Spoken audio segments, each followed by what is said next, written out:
Oke, kita lanjutkan. Jadi bab 1 kita udah bahas mengenai hutang darah. Bab kedua kita masuk di dalam lahir baru kita. Kita lahir dari air dan roh. Jadi kita tidak dilahirkan dari daging. Itu kalau bahasa ritus Latinnya itu reinkarne atau reinkarnasi. Jadi reinkarnasi itu lahir dalam daging. Tetapi kita lahir rein spiritu atau rein spiritus, itu kalau bahasa Latinnya.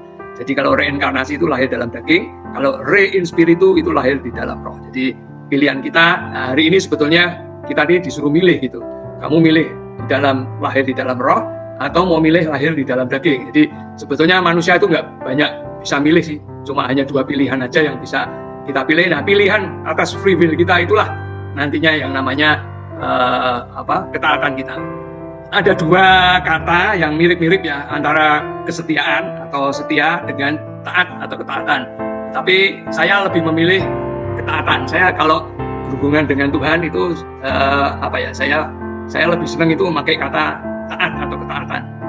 Kalau Tuhan dengan kita itu cocoknya memang setia. Nah, perbedaannya itu kira-kira seperti ini. Sebetulnya ini 11-12 sih, mirip-mirip, tapi ada sedikit perbedaan yang saya rasakan tuh begini. Kalau di dalam bahasa aslinya ya, bahasa aslinya mungkin nggak kita bahas nanti kelamaan. Kalau setia itu gambarannya seperti giru mundur gitu loh. Jadi kita membayar pakai giru tapi jatuh temponya masih seminggu lagi atau masih sebulan lagi. Jadi kesetiaan Tuhan itu atas keselamatan kita itu seperti giru mundur gitu. Ya, tentu jatuh temponya nggak sekarang dong, jatuh temponya nanti setelah kita menghadap Tuhan lah, selesai tugas kita di dunia, itu baru cair gitu gironya. Tapi kalau ketaatan enggak. Kalau ketaatan itu transaksinya tuh tunai gitu, cash gitu. Kalau dulu ada cek ya cek tunai, sekarang udah nggak ada cek ya. Jadi bedanya di situ. Jadi kalau ketaatan itu seperti cek tunai, cash langsung. Tapi kalau setia itu seperti giru mundur lah, kira-kira seperti itu perbedaannya. Sehingga saya lebih suka kalau hubungan kita dengan Tuhan itu saya lebih suka pakai kata-kata taat. Ya, karena ternyata kata-kata taat ini banyak filsafat Yudaismenya ya mengenai ketaatan ini. Saya ambil satu contoh di Amsal 13, pasal 13 ayat 13. Ini ada double 13 ya. Siapa meremehkan firman, ia akan menanggung akibatnya. Tetapi siapa taat kepada perintah akan menerima balasan. Nah, di situ taat itu lawannya remeh gitu. Jadi orang-orang yang mau menerima anugerah ya, itu tentunya kita tidak bisa meremehkan anugerah itu. Tapi kalau kita, makanya gini, saya agak kurang setuju itu kalau kata-kata anugerah itu gratis itu. Karena kata-kata gratis itu nanti jadinya orang itu akan meremehkan gitu. Meremehkan anugerah Tuhan. Wah, itu benar-benar bisa membuat kutuk loh atas diri manusia tersebut gitu. Ya benar-benar memandang rendah anugerah Tuhan itu. Padahal anugerah Tuhan atau kasih karunia Tuhan itu begitu luar biasa dalam kehidupan kita. Tapi orang-orang bisa meremehkan ya, karena ya dianggapnya itu biasa aja lah gitu. Atau mungkin ya karena dia Tuhan ya udah sepantasnya lah dia mengasihi kita. Nah, mungkin bisa keluar seperti itu. Ya, pemikiran kita bisa keluar seperti itu. Pantaslah kalau aku diselamatkan seperti itu. Karena dia sudah menciptakan manusia, masa manusia dibuat sengsara. Ada lagi yang berpikir juga seperti itu. Ada beberapa ajaran-ajaran teologis, tapi ini beda ya. Itu sampai begini, nggak mungkin Tuhan itu membuat neraka gitu. Nggak mungkin ada neraka itu. Jadi kalau Anda masuk aliran percaya adanya neraka gitu. Ya, tapi yang bisa masuk surga cuma 144.000 orang. Atau sisanya kemana orang ngerti. Jadi dia bisa ya menurut aku termasuk dia meremehkan anugerah itu, kemungkinan seperti itu ya. Nah, ini kalau kemarin saya ngomong di buku saya yang saya tulis ini seperti otak-atik mantuk ya. Angka 13 ini kan biasanya angka sial, ya kan. Nah, tentunya kehidupan kita jangan nyasarnya seperti itu. Tapi orang kalau di luar anugerah memang pilihannya cuma ada 4 ini aja sih. Ada sebutan ya kita ini orangnya tidak mujur, kita selalu tidak mujur. Segala usaha kita ini selalu gagal, tidak berhasil. Orang-orang yang menganggap dirinya sial ya. Kita ini orang yang malang. Kita ini orang yang celaka, kita ini buruk nasibnya, sehingga mesti harus minta bantuan yang asral-asral gitu, mendatangkan kecelakaan, ada kemalangan, hal-hal yang buruk lah dalam hidup kita, atau kita ini di label gitu. Nah biasanya ini ada ada orang tua itu yang suka ngata-ngatain anaknya, wah celaka nih, kue lahir jadi sial lah, ada yang begitu-gitu. Jadi kalau Ina kemarin kan kesaksian keponakannya itu seolah-olah kena kutuk ya, kutuk matian ya namanya ya, tudung maut lah Ina ngomongnya seperti itu. Nah, ini hal-hal seperti ini bisa terjadi dalam kehidupan kita, kehidupan keluarga kita dan segala macamnya, sehingga ada kutuk keturunan dan segala macam. Itu benar, nggak main-main kita kalau udah spiritual itu hal-hal seperti itu bisa terjadi. Makanya saya katakan kemarin, hal-hal yang dipahami apalagi secara kolektif ya. Kita mengimani sesuatu secara kolektif itu akan terbentuk portalnya sendiri. Jadi jangan macam-macam loh di dalam kehidupan spiritual kita ini, kita nggak boleh macam-macam. Ya, makanya kita hanya diperhadapkan pada hanya dua alternatif aja, nggak banyak. Karena taat itu pasti, taat itu adalah hukum sebab akibat, dan itu pasti kepastian gitu. Ya, jadi taat itu hanya ada dua aja, taat karena kebenaran atau taat karena dosa, karena kesalahan. Jadi tidak ada yang di luar ketaatan. Orang itu pasti mengikuti ketaatannya, ya. Karena itu adalah hukum alam. Nah, ketaatan itu asalnya dari mana sih? Kalau kita mau belajar ketaatan itu, kalau kita mau buka di Alkitab, sebetulnya ketaatan itu dimulai dari Kejadian 1 ayat 1. Itulah mulai ketaatan. Yaitu ketika Allah menciptakan langit dan bumi. Ya, kata-kata mencipta atau bara, itu bara ini kata Hebrew, kata Ibrani yang khusus dipakai hanya untuk Allah gitu. Jadi mencipta itu hanya dipakai khusus untuk Allah. Yunaninya tiso. Ya, jadi orang tidak bisa memakai kata bara. Jadi sebetulnya orang memang tidak bisa mencipta. Orang itu hanya bisa menemukannya. Kita sebagai penemu, profesor itu hanya bisanya menemukan suatu ya temuan-temuan, misalkan James Watt menemukan bola lampu ya dan segala macamnya. Penemu itu hanya penemukan apa? Kalau bara ini memang nggak ada bahan bakunya, itu nggak ada. Gitu. Jadi Tuhan itu menciptakan bahan bakunya, itulah yang Tuhan ciptakan. Jadi tadinya nggak ada tapi diadakan oleh Tuhan. Nah, kata-kata bara ini ternyata sama dengan kata ketaatan. Jadi dari akar kata yang sama gitu. Ya. Nah, di dalam Mazmur 33 ayat 9 dikatakan gini, sebab dia berfirman maka semuanya jadi. Dia memberi perintah maka semuanya ada. Kalau kita bandingkan dengan Lukas 8 ayat 25 juga sama. Kita cerita tentang firman ya. Lalu katanya kepada mereka, di manakah kepercayaanmu, imanmu maksudnya? Maka takutlah mereka dan heran. Lalu berkata seorang kepada yang lain, siapa gerangan orang ini? Ini maksudnya Tuhan Yesus ya. Sehingga ia memberi perintah kepada angin dan air dan mereka taat kepadanya. Jadi kata-kata taat itu memang firman Tuhan gitu. Jadi karakter dari firman Tuhan itu pasti ditaati. Karena penciptaan kan dilakukan oleh firman Tuhan. Jadi sebetulnya yang menciptakan itu siapa? Ya sebetulnya yang menciptakan ya Tuhan Yesus itu. Ketika dia belum di dalam bentuk manusia, ya dia adalah firman Allah. Ya, anak manusia di dalam Daniel 7 itulah. Ya, jadi sebetulnya Tuhan Yesus itu ya Yod He Vav He itu sendiri gitu.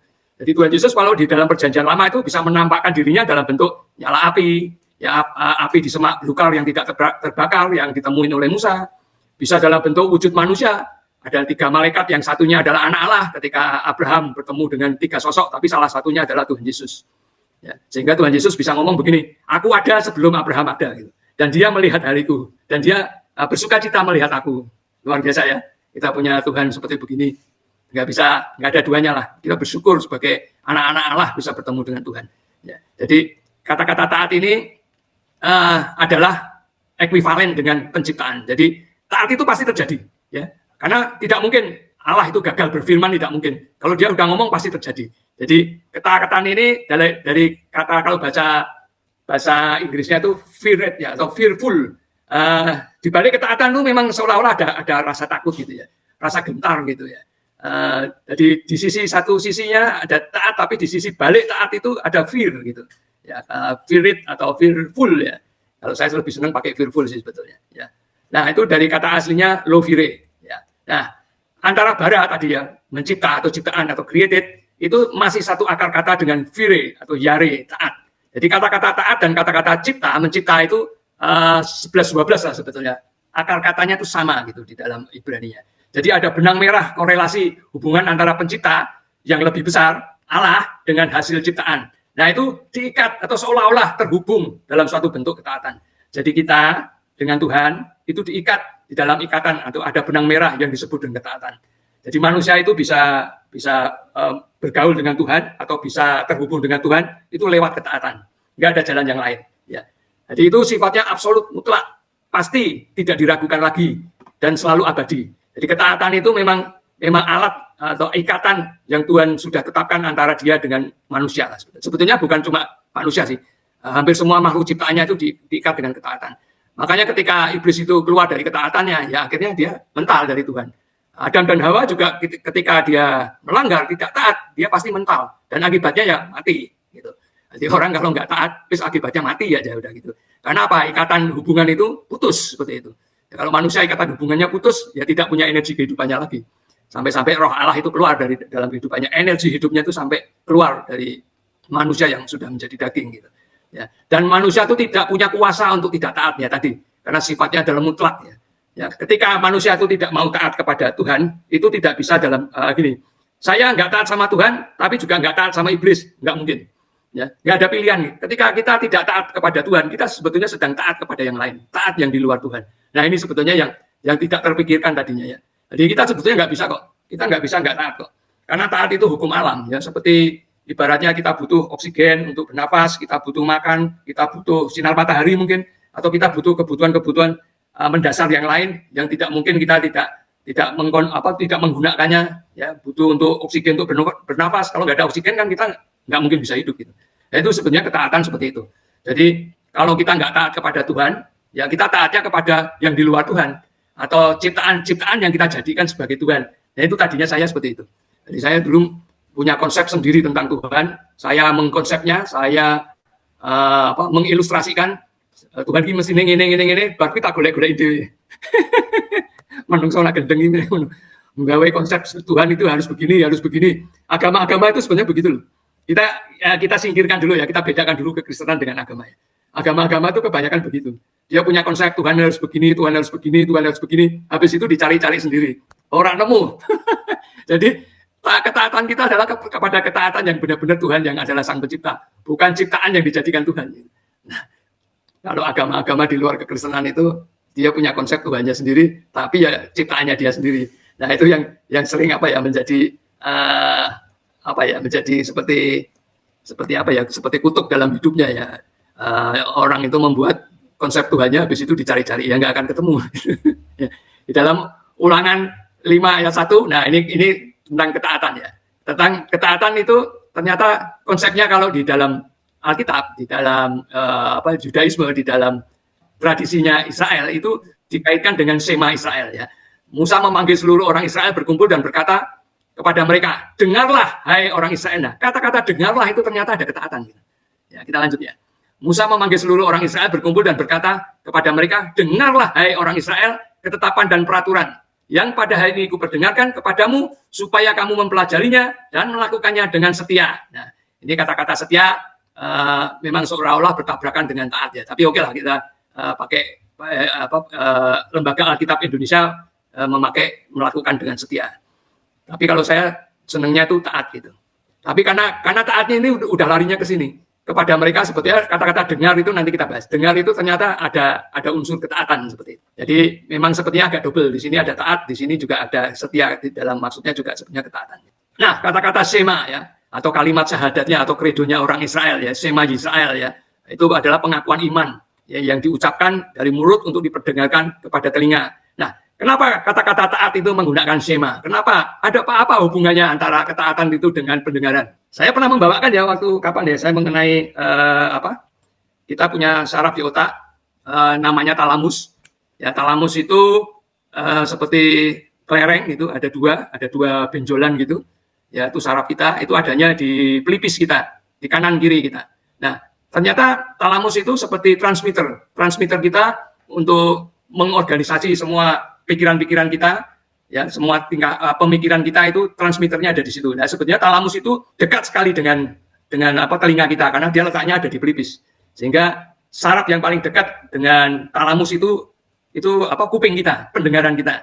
Jadi ketaatan itu letaknya ada di situ. Nah, ini kebetulan atau enggak ya, tetapi dapat dibuktikan dengan sekarang kemajuan ilmu biologi ya, ilmu kedokteran itu atau ilmu biologi bahwa memang saraf pendengaran kita ini sangat dekat dengan yang namanya talamus yang adanya di pelipis kita nih, persis di pelipis.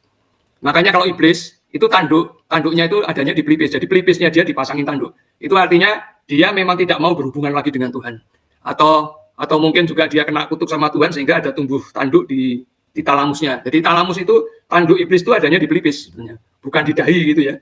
Bukan kayak badak ada culanya gitu enggak. Tapi dia letaknya benar-benar di atas kuping kita ini, di atas kuping, di pelipis kita. Jadi tanduk itu ada di situ. Ya kalau saya dulu melihat ya tanduknya memang ada di situ. Macam-macam bentuk tanduknya. Ya itu memang itu lambang bahwa dia menutup hubungan dengan Tuhan. Dia menutup transmitternya untuk bisa koneksi dengan Tuhan. Jadi dia menutup pikirannya, menutup jiwanya untuk berhubungan dengan Tuhan. Nah, sema itu letaknya di situ. Jadi ketaatan itu letaknya di situ. Ketaatan itu letaknya ternyata ada di pendengaran kita. Makanya ada firman-Nya begini ya.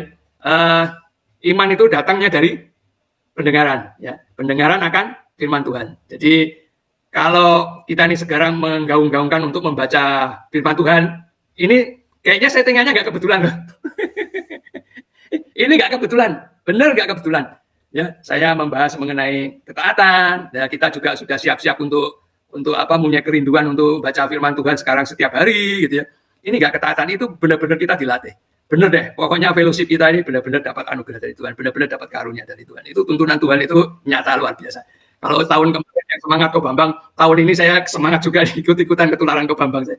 Tapi memang benar kok, saya rasakan nggak ada yang kebetulan. Semuanya udah disetting seperti itu.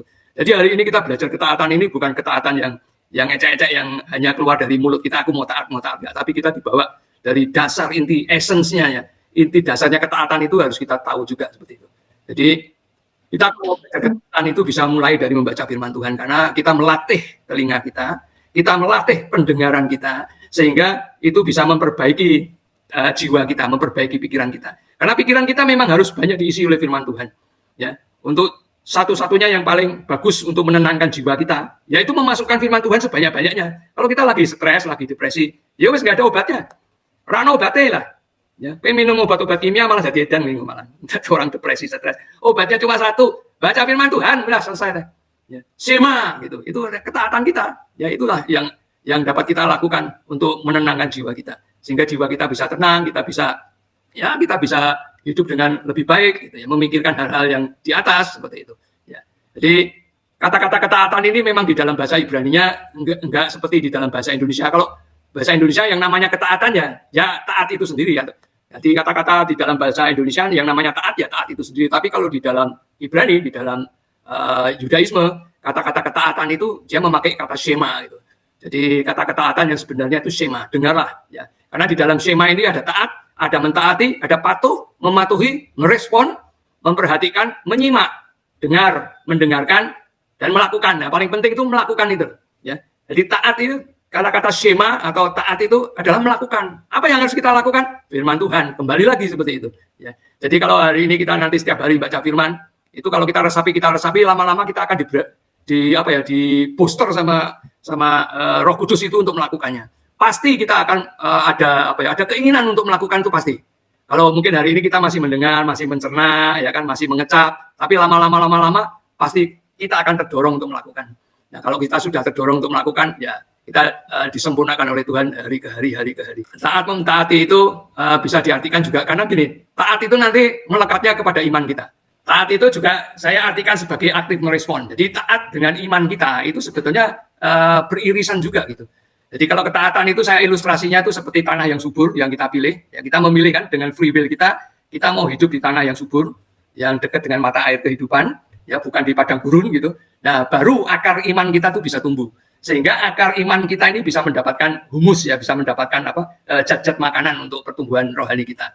Jadi malam hari ini kita mengucap syukur, kita belajar cukup walaupun sedikit yang kita pelajari hari ini, tetapi taat ini sangat penting karena ini adalah bentuk dari bagaimana kita merespon firman Tuhan. Jadi lewat ketaatan, dan nanti itu akan menjadi iman kita ya. Sehingga iman kita itu bisa akar iman itu saya lambangkan sebagai akar itu bisa melakukan fungsinya dengan baik, bisa bertumbuh dengan baik, sehingga dia bisa mensuplai pengharapan kita, ya, mensuplai ya kehidupan rohani kita secara keseluruhan seperti itu. Jadi taat itu adalah free will kita, ya, free will kita untuk taat kepada Tuhan, bukan taat kepada yang di luar Tuhan. Dan kita tidak bisa tidak memilih, tidak bisa tidak taat lah. Ya, kita tidak bisa dalam kondisi status quo. Kalau saya ngomong status quo ya, tidak pro sana, tidak pro sini, orang mungkin gitu. Jadi nggak ada yang namanya non blok itu ada. Di dalam kehidupan rohani kita tuh nggak ada yang namanya non blok, tuh nggak ada. Saya nggak pro sama Tuhan, tapi saya juga nggak pro sama iblis, orang mungkin. Ya, paling ya. Kalau kamu nggak, nah inilah sakleknya tuh kalau di kekristenan ya, itu kita kalau ikut Tuhan Yesus gini.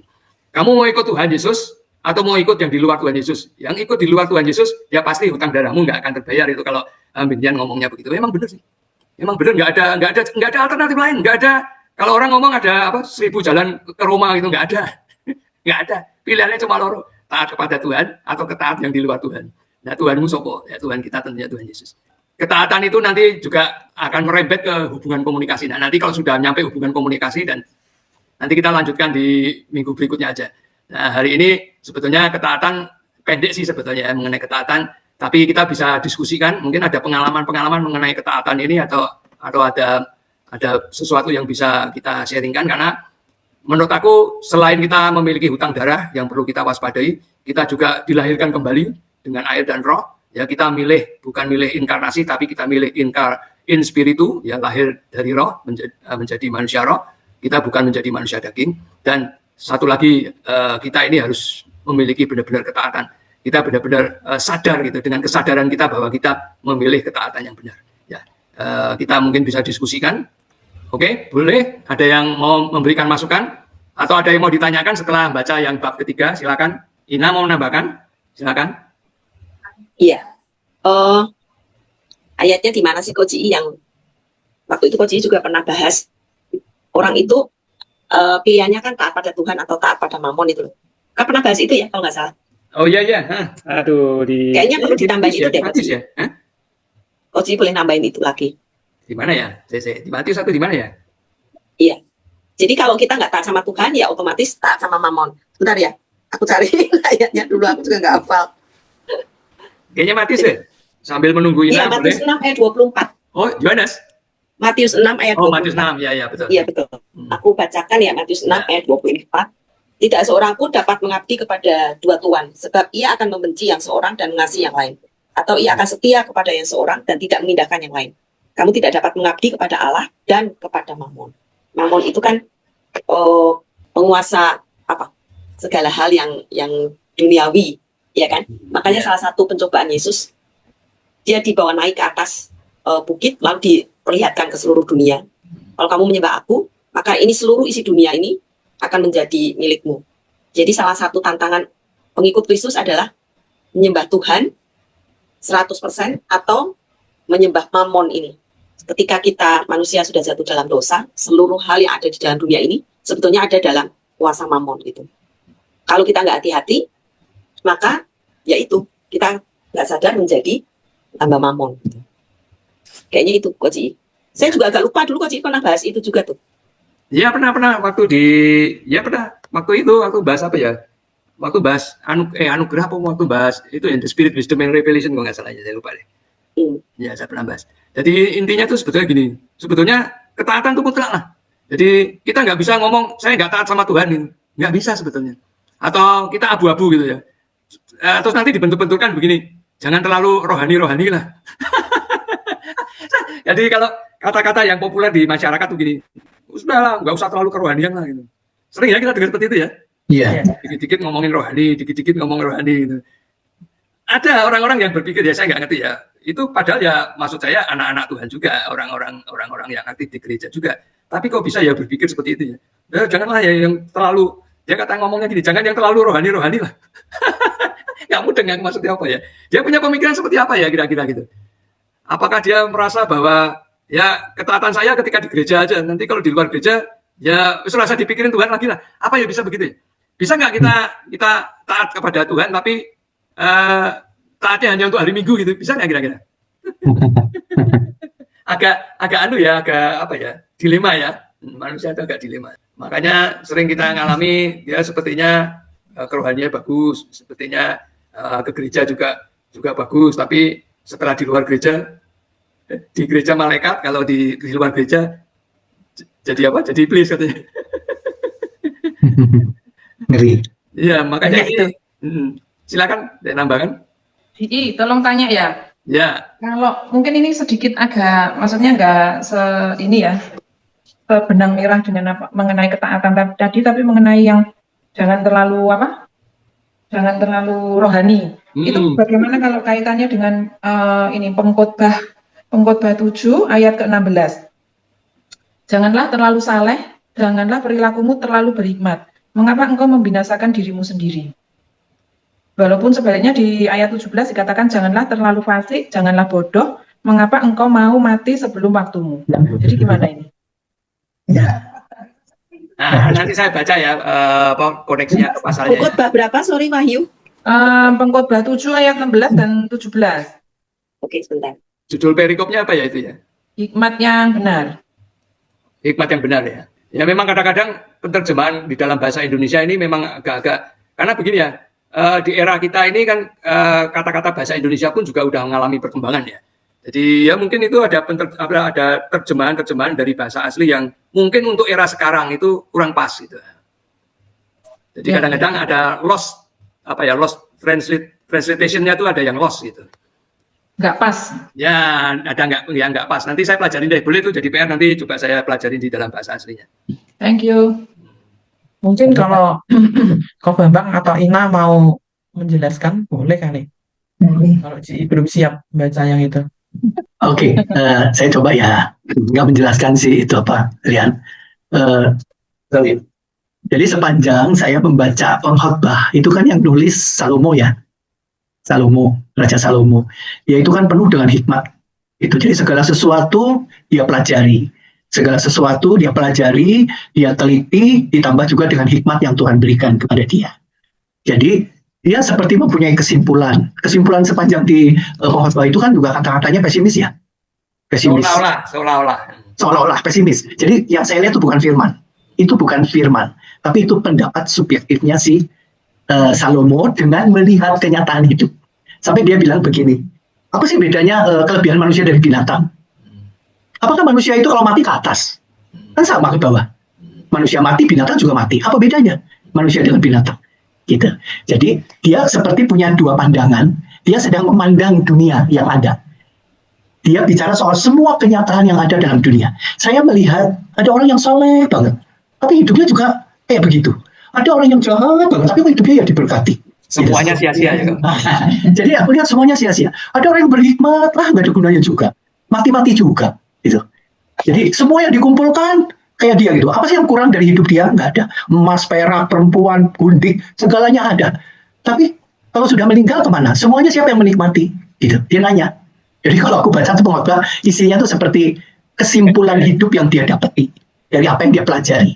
Ya, tapi akhirnya kan dia bilang segala sesuatu ada waktunya, gitu ya. Semua akan indah pada waktunya. Yang paling penting adalah hidup takut akan Tuhan, gitu. Nah, jadi sisi rohaninya itu dia simpulkan akhirnya. Setelah begitu panjang dia paparkan tentang kehidupan manusia di dunia ini hanya seperti menjaring angin saja, gitu.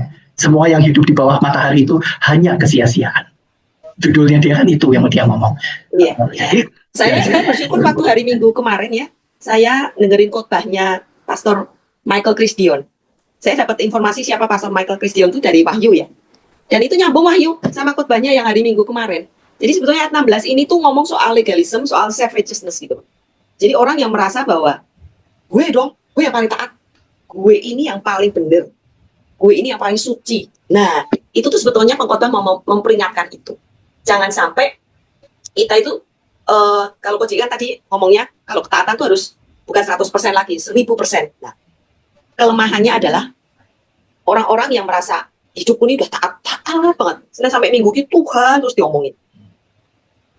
Kelemahannya, dia gampang sekali jatuh dalam self-righteousness. Aku nih yang paling benar. Gitu. Kowe itu mencela orang lain, gampang menghakimi orang lain. Gue yang paling benar, legalism itu. Nah, itu yang diperingatkan sebetulnya di ayat 16. Jadi, hati-hati dengan istilahnya itu prideful intellectualism itu apa ya?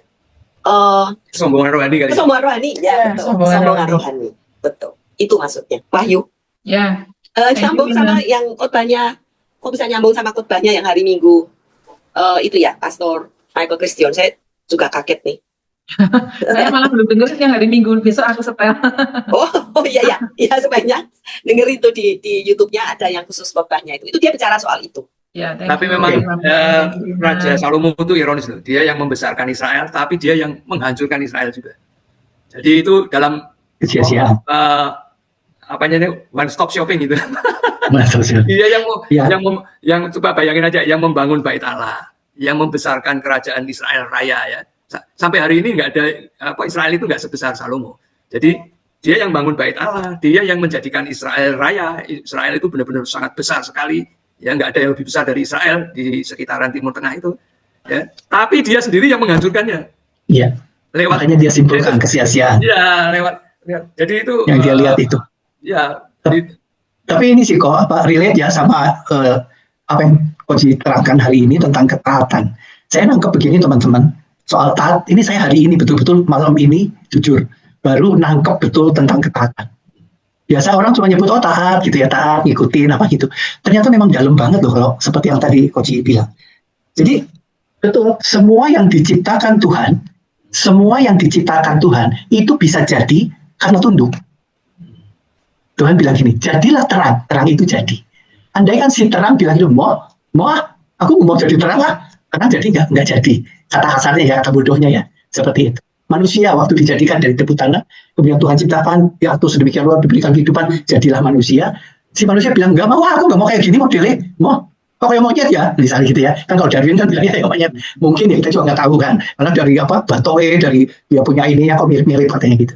Misalnya seperti itu. Jadi betul, semua yang diciptakan Tuhan bisa jadi karena taat, tunduk, diam. Nah, yang saya tangkap begini, kalau kita mau bisa mengalami seperti apa yang Tuhan rencanakan, tergenapi dalam hidup kita, yaitu menjadi serupa dengan Yesus, tidak ada jalan lain kecuali kita taat, tunduk, nurut, manut, diam, seperti tanah liat di tangan penjunan. Penjunan membentuk apa aja kitanya diam, supaya nanti kita kelihatannya jadi. Jadi seperti apa yang Tuhan mau, bukan yang kita mau. Beberapa tokoh yang taat dan jadi apa yang Tuhan mau itu adalah Abraham, Bunda Maria, dan Yusuf. Taat. Andai kan mereka bilang gak mau, juga bisa. Tapi Maria bilang apa? Aku ini hamba. Jadilah menurut kehendakmu. Jadi. Yang paling luar biasa adalah Yesus. Yesus kalau mau gak taat, bisa. Kalau boleh cawan ini lalu daripadaku, tapi jangan kehendakku, melainkan kehendakmu. Maka apa yang Tuhan rencanakan, jadi. Yang tidak taat Simpson atau Samson ya? Simpson penyanyi. Samson itu tidak taat. Makanya dia hancur. Yusuf taat. Jadi. Apa yang diimpikan oleh Tuhan, jadi. Nah, kesimpulannya adalah taat itu mutlak, wajib, harus. Kalau kita mau jadi seperti yang Tuhan mau. Makanya saya sering bilang gini, iman itu bukan memaksakan kehendak kita kepada Allah untuk Allah lakukan. Itu bukan iman. Banyak orang gitu, ucapkan dengan iman, katakan dengan iman, langkahi dengan iman, tanpa disuruh Tuhan, tapi inisiatif sendiri. Lalu paksa Tuhan, ngikutin apa yang saya mau, itu bukan iman. Itu maksa, kurang ajar, memperbudak Tuhan. Tapi yang namanya iman adalah apa yang Tuhan suruh kita lakukan, walaupun kelihatannya tidak mungkin, tapi kita mau melakukan dan mau taat, nanti Tuhan yang bekerja. Sehingga jadilah apa yang Tuhan mau. Itu taat. Jadi kalau kita lihat di Alkitab, tokoh-tokoh iman itu ya, saksi-saksi iman, mereka semua jadi itu karena taat. Bangsa Israel itu tidak bisa masuk Kanaan karena tidak taat. Tapi Kaleb dan Yosua taat. Tidak menyimpang ke kiri ataupun ke kanan dari apa yang Tuhan kehendaki, maka engkau bisa masuk dan meraih.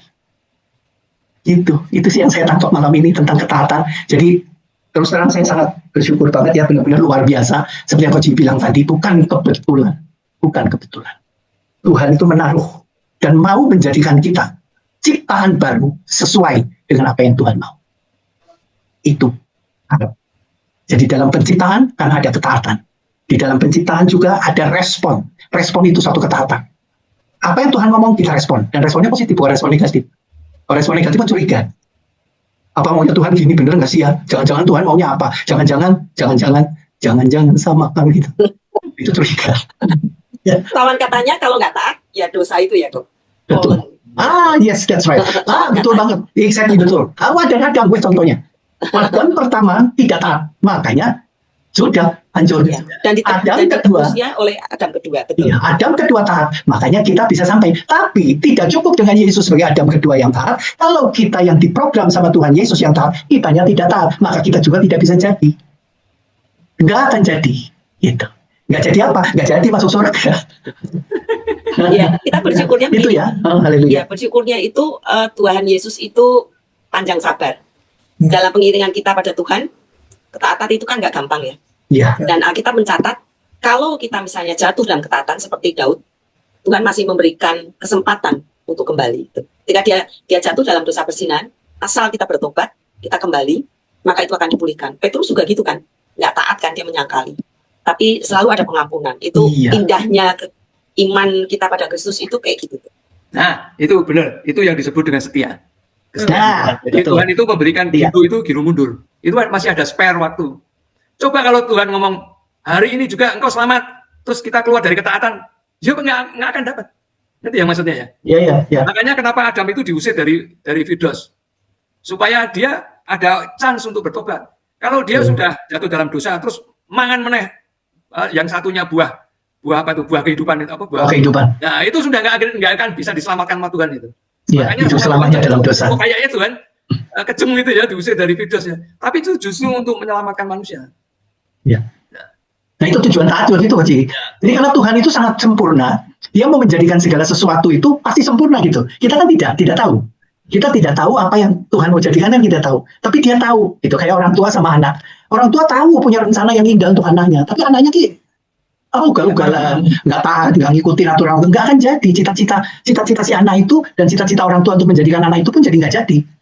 Dia udah keluarin uang begitu banyak, misal ya, kita sekolahin ke luar negeri, di luar negerinya dia malah main narkoba, misalnya saya nanya, pulang nggak bawa ilmu apa-apa, hancur-hancuran. Padahal cita-cita orang tuanya itu anaknya setelah pulang nanti dia tuh gini-gini, planningnya udah luar biasa. Tapi anaknya sendiri tidak lakukan, tidak jadi. Betul itu. Jadi benar itu ada kesetiaan. Nah, tadi Ina bilang betul. Jadi kenapa kita bisa taat? Karena kenal. Ini dia. Nah, dengan kita PA begini, dengan baca Alkitab ini, tujuannya apa? Kenal. Nah, gimana kita mau taat sama yang kita tidak kenal? Kan? Kenal dulu. Nah, makanya kan, kalau kamu mengasihi Mamon, pasti kasih akan Allah tidak ada. Karena kamu tidak kenal. Bapak itu sumbernya uang gitu loh. Dan sebenarnya kita tidak boleh sentimen dengan uang. Uang itu nggak ada apa-apanya kok. Uang itu kenapa jadi penting? Karena dia menjadi alat ukur. Coba sendal jepit jadikan alat ukur, kan pasti jadi luar biasa. Pasti direbutin orang sudah jepit, bakia, itu ya jadi alat ukur. Wah, pasti dikerubutin orang. Bisa paten-patenan gara-gara bakia. Itu, dulu uang itu nggak ada artinya, karena ada barter. Ketika uang dijadikan alat ukur untuk semuanya, maka dia menjadi penting. Nah, ditunggangilah oleh si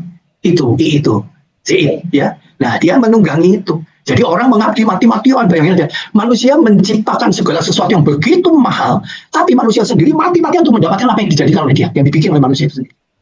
Rebut-rebutan, padahal itu bikin manusia. Mercy kayak, mau apa kayak BMW atau apa-apa. Ferrari, segala. Yang mahal, mereknya ini, merek itu buatan siapa sih? Kan manusia. Setelah itu orang mati-matian dicari uang untuk dapatin itu. Gitu. Nah, itulah kesia-siaan, Pak. Itulah kesia-siaan. Iya. Itulah kesia-siaan. Bikin sendiri, ribut sendiri, ngerebutin sendiri, mati-matian sendiri. Jadi semua yang hidup di bawah matahari ini tanpa hikmat Tuhan, kesia-siaan. Betul itu. Ya, jadi untuk bisa taat, satu, kita harus kenal. Kenal dulu. Kalau kita tidak mengenal Tuhan, pasti tidak bisa taat. Tidak bisa 100%, Koci. Nggak bisa. Dia nggak cinta. Dia nggak tahu siapa Tuhan. Itulah kita perlu kenal. Bagaimana kita kenal? Di dalam Yesus Kristus. Yesus itu firman. Yaitu melalui firman kita kenal. Jadi kalau anak-anak Tuhan tidak mau baca firman, sampai kapanpun nggak akan kenal. Tapi mendengar dari kanan, kiri, khotbah sana, khotbah sini, akhirnya kacau. Talamusnya itu isi nih.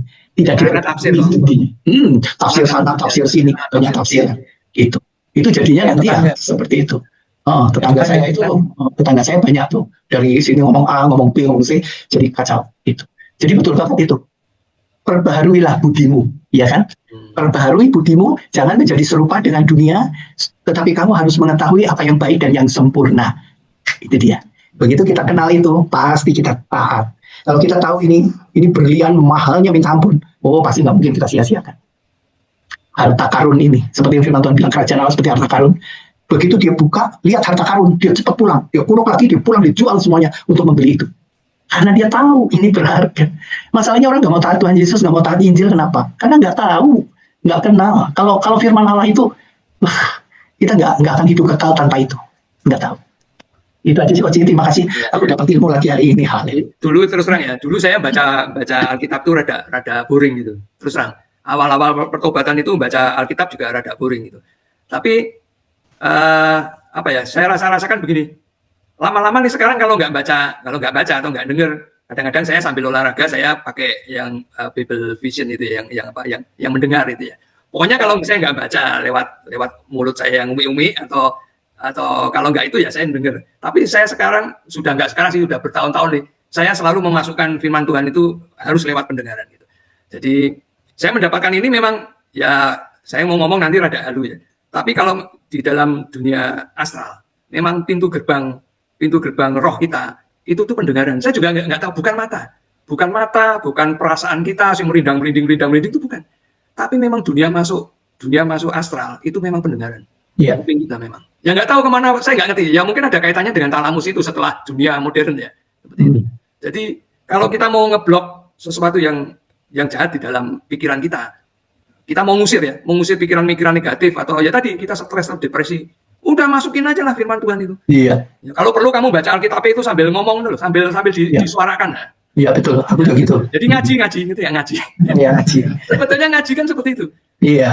Itu kalau di dunia astral itu kalau kita mau perang astral ya, itu kan kita baca firman Tuhan, kita ngomongin sekeras-kerasnya. Itu sebetulnya enggak ya orang-orang di agama-agama lain juga seperti itu kan. Ya kalau mau perang astral, mau nengking makhluk astral kan pakai kitab sucinya yang di apa istilahnya ya? Apa kalau orang Buddha itu apa istilahnya? Ya Cakarita lah, apa itu? Liam King. Cakarita ya. Mungkin. Liam King. Apa berata? Ya, pokoknya baca kitab suci lah. Nah, kita juga sebetulnya sama, kita baca kitab suci tapi untuk jiwa kita. Gitu. Seperti itu. Iya sih. Secara astralnya lah, saya mau ngomong Iya. takutnya halu ya, tapi memang Enggak betul sih, Bang. ya, yang saya jadi kuping kita ini benar-benar pintu masuk untuk jiwa kita. Gitu. Bukan lewat belah. Iya, orang bertapa kan nggak ada yang melek, Ya, tapi merem. Ya. Nggak ada orang tapa gini, ya, ya, telinganya dibuka, ya. Jadi latihlah kuping kita nih, setiap hari harus dengerin mendengar firman. Betul sekali. Betul sekali. Betul banget. Tadi yang Ji ngomong yang di luar Tuhan ya pasti mamon. Kalau kita percaya Tuhan, ya Tuhan. Kalau nggak mau ikut Tuhan pasti ikut setan kan. Ya. Ya itu kalau yang saya tangkap dari pertama awal dari kita kejadian itu udah terlihat kan Adam dan Hawa itu kan dia mendengarkan iblis Mendengar, kan. betul. Nah, dia Mendengar, ikut Tuhan, betul saya sekali. ikut di luar Tuhan gitu. Ya, Iya nggak? itu nanti ada di Betul, buku saya ada, tapi belum kita bahas sekarang. Tapi ternyata si Bindian sudah nangkep ya. Iya. Iya. Itu nanti kita bahas waktu komunikasi, nanti yang bab berikutnya ini. Kita jangan cinta uang, tapi kita jangan benci uang ya. Jangan. Tuh, Oh, karena apa? Berkat Tuhan lah yang menjadikan kamu kaya. Susah payahmu tidak menambahkannya. Kita mau loh semua jadi kaya untuk jadi berkat, mau dong. Ya tapi jangan cinta. Tapi diberkati mah welcome ya. Jadi jangan pernah benci uang, jangan.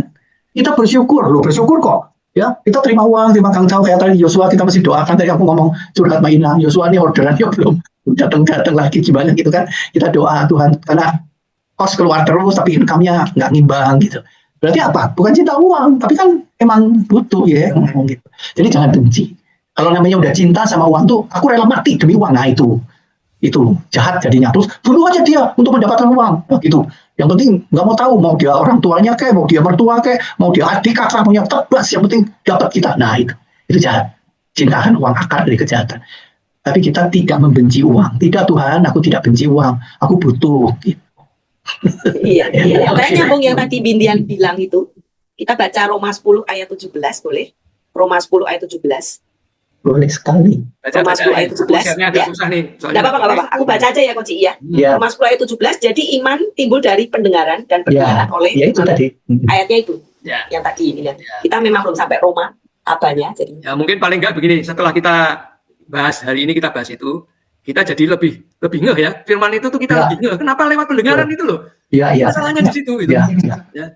Saya pernah diskusi loh sama mbak Tuhan, ya orang mudeng-mudeng. Ya mungkin dia dapatnya nggak seperti itu. Kenapa lewat pendengaran? Kenapa lewat kuping nih kuping? Kenapa orang namanya Shema itu? Orang Israel itu apa? Dia bukan ngomong berimanlah itu enggak, tapi Shema. Itu filosofi yang dalam loh itu mengenai pendengaran itu. Jadi enggak kebetulan itu sebetulnya. Jadi Tuhan menyeting ketaatan itu nanti lewat pendengaran kita. Dan itu nanti ya akarnya akan menjadi iman kita gitu. Seperti itu. Iya betul. Jadi apa yang kita dengar itu akan menjadi seperti apa.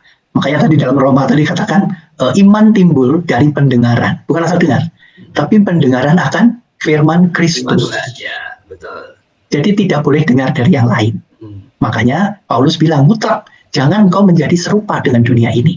Kalau serupa dengan dunia, kamu tidak akan bisa membedakan mana kehendak Allah, mana yang sempurna. Nggak bisa. Hanya oleh firman Kristus kita menjadi sempurna, yaitu memiliki buah-buah roh. Iya, buah-buah roh itu sekali lagi karakternya Kristus itu. Karakter Kristus itu buah-buah roh. 9 buah roh itu. Itu luar biasa Paulus bisa merumuskan itu. Ya, buah-buah roh itu. Jadi kenapa kita harus dilahirkan oleh roh dan air itu seperti Tuhan Yesus bilang. Kalau nggak gitu kita nggak bisa lihat kerajaan Allah. Kerajaan Allah itu siapa? Yesus Kristus. Kita nggak bisa kenal Yesus dengan benar kalau kita tidak dilahirkan oleh roh dan air. Yaitu dilahirkan oleh roh dan firman-Nya. Firman dan roh menyatu dalam kita, baru terbuka mata kita dan kita bisa kenal Yesus. Kalau tidak bisa. Buktinya banyak orang nggak kenal Yesus. Kenapa? Karena nggak mau dengar Injil Yesus. Makanya iman itu timbul dari pendengaran. Pendengarannya harus Injil Kristus. Nanti kalau kita melatih telinga kita terus ya, melatih ketaatan kita lewat firman Tuhan ya, saya yakin semua nanti dikaruniai deep talk. Nah, sebetulnya deep talk belum saya tulis di buku sih, tapi nanti mungkin yang buku yang keempat kali, yang ketiga. Ya, terus bikin terus kok. Karena ini butuh ya tadi kita latihan terus lah, kita asah terus pendengaran kita itu, kita asah terus dengan firman Tuhan. Nanti lama-lama Anda bisa deep talk. Nanti lama-lama Anda bisa mendengarkan Roh Kudus berbicara itu. Ya. Lama-lama bisa. Enggak cuma feeling ya, mungkin kalau sekarang kita feeling atau kita merasa hati kita ada yang, tapi lama-lama nanti bisa. Jelas. Itu pasti dapat, semua pasti dapat karunia. Aku yakin ya. Makasih. Anggota fellowship kita itu dapat karunia itu. Yes, amin. Kita bisa benar-benar bisa deep talk loh sama Roh Kudus. Benar-benar. Bukan halusinasi, bukan loh ya, bukan. Karena kalau keluarnya dalam hati kita itu pasti Roh Kudus, tapi kalau keluarnya dari luar mengintervensi kita itu pasti astral. Iya. Apa kok namanya? Deep talk. Ya, deep talk ya. Deep talk. Oh. Deep, dalam. Ya. Dalam. Ya, roh bicara. Oh. Jadi apa ya, komunikasi yang dalam dengan Tuhan. Wis. Deep talk. Aduh, kalau semua bisa gini ya ini, aduh, haleluya, indah. Jadi kalau makanya saya kita ini saya pengen bikin itu sesuatu yang beda, nggak cuma sekedar baca gitu aja. Biasanya kan kita baca laporan itu lama-lama stres, pasti stres karena saya sudah ngalami pertama 10 pasal, 5 pasal, 3 pasal, lama-lama, aduh aku stres. Tapi kalau kita membacanya, saya itu selalu ngajak teman-teman tuh gini, membacanya itu seperti kita menikmati hidangannya. Apresiasi ya. Betul, Membaca seperti kita dengan enjoy gitu, apresiasi. sambil menikmati hidangannya lezat. Seperti kita mendengar musik kesukaan kita gitu. Iya. Nah itu baru beautiful.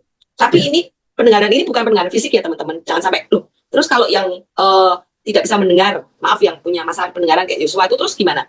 Pendengaran di sini adalah pendengaran iman gitu. Gitu. Sini dan ini. Betul. Banyak orang yang bisa mendengar dengan jelas, tapi dia nggak bisa dengar suara Tuhan. Iya, itu yang kata Tuhan Yesus. Gitu. Iya. Gitu. Kalau Jadi, bahasa lama ya, bahasa opa-opa omaku itu dulu bilangnya gini, dengar-dengaran akan firman Tuhan. iya betul, dengar-dengaran ya itu kata yang Itu taat. rendah itu dengar. Itu, Betul. ya orang dulu kalau ngomong gitu, Iya. kita terus dengar-dengaran akan firman Tuhan. Pendetaku ya gitu ngomong, dengar-dengaran akan firman Tuhan, itu artinya taat. Iya, Dengar-dengaran. kalau bahasa Inggris itu ada bedanya. Jadi bukan Bisa kalau listening bahasa Inggris, gitu, enggak ya? kalau bahasa Inggris itu hear itu cuma dengar. Oh. Saya dengarnya ada hujan atau ada misalnya ada kucing meong di jalan gitu. Tapi kalau yang Tuhan bilang Listen. itu listen. Iya. Ya, Jadi listen itu itu yang Kak Bambang bilang. bukan Dengar. hearing ya. Dengar-dengaran. Iya. Aduh, jadi benar-benar dalam kok. Haleluya deh kok. Bukan saya, ini saya dapatnya begitu ya. saudara. Iya, itu maksudnya apa yang kita bahas waktu ini itu tentang ketaatan. Itu, Kayaknya Ci Pecen mau ngomong guys, soalnya. Ya, Ci. Biar ramai, Ci. ayo ya, biar rame. Yang lain silakan yuk. Taat Kim gitu. Aduh, taat. Indra, Sian Kim, Hadi 15 Cuman ingat Ini aja, loh, ingat firman itu loh. Ingat firman kalau cepatlah mendengar dan lambatlah untuk berkata-kata. Iya. Tuhan bilang gitu ya. Berarti kan Tuhan pengen gitu loh. Yang Tuhan perintahkan itulah yang harus kita lakukan. Tak info, HD 15 itu temanku, tapi dia tidak mau memperlihatkan. Oh ya, nggak apa-apa. Nggak apa-apa, biar kita nggak penasaran. Teman sekelas Lana Ya. itu loh, Lana teman Salam sekelas. kenal, saya Lana, teman sekolah Sejen. Oh iya, halo Lana. Nggak apa-apa, Lana. Dia ikut aja katanya, ikut dulu aja. Ini baru kali ini dia ikut. Ayo Lan, komen Lan. Udah download yang itu. Udah aku Udah, kasih. ya. Terima kasih sudah diundang. Saya senang sekali bisa bergabung. Haleluya, Lana. Welcome, Lana. Ya, keren banget kok. Puji Keren toh lah. Tuhan. Makanya kamu tak ajak, makanya keren banget. Silakan ikut terus, Mbak Cilana. Ya. Iya, Iya. ikut terus ya Ci. Hari Kamis besok kita juga ada Ci. Yohanes pasal 3. Percakapan dengan Nikodemus. Adalah seorang Farisi yang bernama Nikodemus, seorang pemimpin agama Yahudi. Ia datang pada waktu malam kepada Yesus dan berkata, "Rabi, kami tahu bahwa engkau datang sebagai guru yang diutus Allah, sebab tidak ada seorang pun yang dapat mengadakan tanda-tanda yang engkau adakan itu, jika Allah tidak menyertainya." Yesus menjawab katanya, Aku berkata kepadamu, sesungguhnya jika seorang tidak dilahirkan kembali, ia tidak dapat melihat kerajaan Allah. Kata Nikodemus kepadanya, bagaimanakah mungkin seorang dilahirkan kalau ia sudah tua? Dapatkah ia masuk kembali ke dalam rahim ibunya dan dilahirkan lagi? Jawab Yesus, aku berkata kepadamu, sesungguhnya jika seorang tidak dilahirkan dari air dan roh, ia tidak dapat masuk ke dalam kerajaan Allah.